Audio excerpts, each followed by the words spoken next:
Hi, I'm Shirley Hall with RenewAire.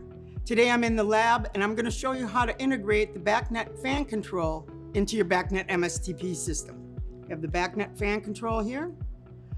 In order to get at the settings, you're going to have to pop the top off. You have to take out that set screw out of the bottom,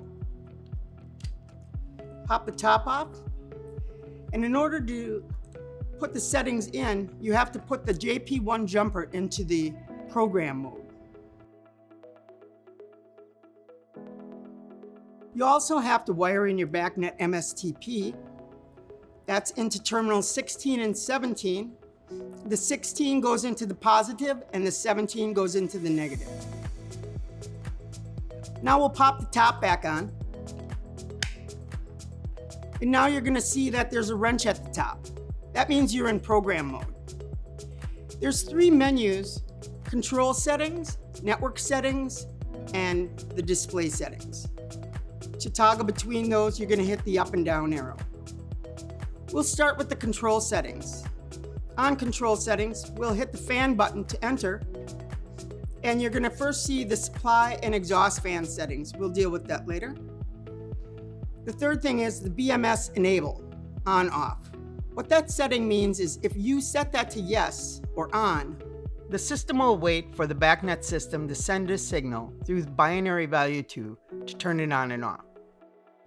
So we'll set that to on, hit the fan button, change it, and hit the fan button to confirm. Now we'll hit the escape, go down to the network settings, hit the fan. We're going to leave it at BACnet. You can enter your device instance, your MAC address, your MAC's master, your baud rate, I have it set for auto baud rate, and your network timeout. Once you're done with that, you can hit the escape button, and we're done with our BACnet settings. Now we're going to pop the top back off and put the jumper back in the run position. So now we've changed the JP1 Jumper back to the run position. We pop the top back on.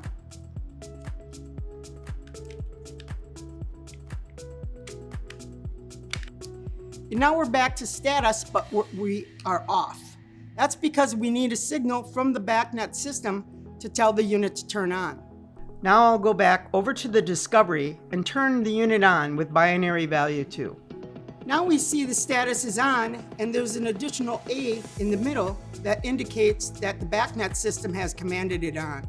The fan is showing that it's on, and we also have a communication status up in the top. And that's all there is to it. If you want to set your fan speeds, you would set those through analog value 1 for supply fan and analog value 2 for exhaust fan. Those are 0 to 10 volt signals. Congratulations, you've now integrated your fan control.